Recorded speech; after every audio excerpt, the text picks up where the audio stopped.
Hi friends, ഇന്ന് എല്ലാവർക്കും ഇഷ്ടപ്പെടുന്ന സ്പൈസി മുട്ടക്കറിയുടെ റെസിപ്പിയാണ്. അതിനെ ഞാനിവിടെ 2 മുട്ട പുഴുങ്ങിയെടുത്തിട്ടുണ്ട്. അതൊന്ന് നടുവേ കട്ട് ചെയ്ത് വെക്കണം. ഇനി നമുക്ക് ആവശ്യത്തിന് വേണ്ടത് ഒരു 2-3 സവാള ചെറുതായി കട്ട് ചെയ്തത്, ഒരു തക്കാളി, എരിവിനനുസരിച്ചുള്ള പച്ചമുളക്, ഇഞ്ചി വെളുത്തുള്ളി പേസ്റ്റ്, കറിവേപ്പില, ഇത്രയുമാണ്. ഇനി ഒരു പാൻ അടുപ്പത്ത് വെച്ച് അതിലേക്ക് ആവശ്യത്തിന് വെളിച്ചെണ്ണ ഒഴിച്ച് കടുകിട്ടൊന്ന് പൊട്ടി വരുമ്പോൾ അതിലേക്ക് നമ്മൾ കട്ട് ചെയ്ത് വെച്ചിട്ടുള്ള ഇഞ്ചി വെളുത്തുള്ളി പേസ്റ്റ് ചേർത്ത് കൊടുക്കണം. ഇനി പൊടികളായിട്ട് മുളക് പൊടിയും മഞ്ഞൾപ്പൊടിയും മല്ലിപ്പൊടിയും കൂടി ഒന്ന് ചേർത്ത് കൊടുത്ത് പച്ചമണം മാറും വരെ ഒന്ന് ഇളക്കി കൊടുക്കാം.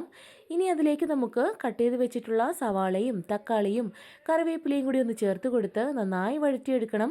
കൂടെ ഉപ്പും കൂടി ചേർത്ത് കൊടുക്കണം. വഴണ്ട് നല്ല ബ്രൗൺ കളറായി വരുമ്പോൾ അതിലേക്ക് നമുക്ക് കറുവപ്പട്ടയും തക്കോലം ഗ്രാമ്പൂ ഇതും കൂടി ഒന്ന് ചേർത്ത് കൊടുത്ത് ഒന്ന് ഇളക്കി യോജിപ്പിച്ചതിന് ശേഷം നമ്മൾ പുഴുങ്ങി വെച്ചിട്ടുള്ള മുട്ടയും കൂടി ചേർത്ത് ഒരു ലോ ഫ്ലെയിമിൽ 10 മിനിറ്റിലൊന്ന് വേവിച്ചെടുക്കണം. അതിലേക്ക് നമ്മൾ എടുത്തു വെച്ചിട്ടുള്ള തേങ്ങാപ്പാലും കൂടി ചേർത്ത് കഴിയുമ്പോൾ നമ്മുടെ ടേസ്റ്റി മുട്ടക്കറി ഇവിടെ റെഡിയായി കിട്ടും. Bye bye.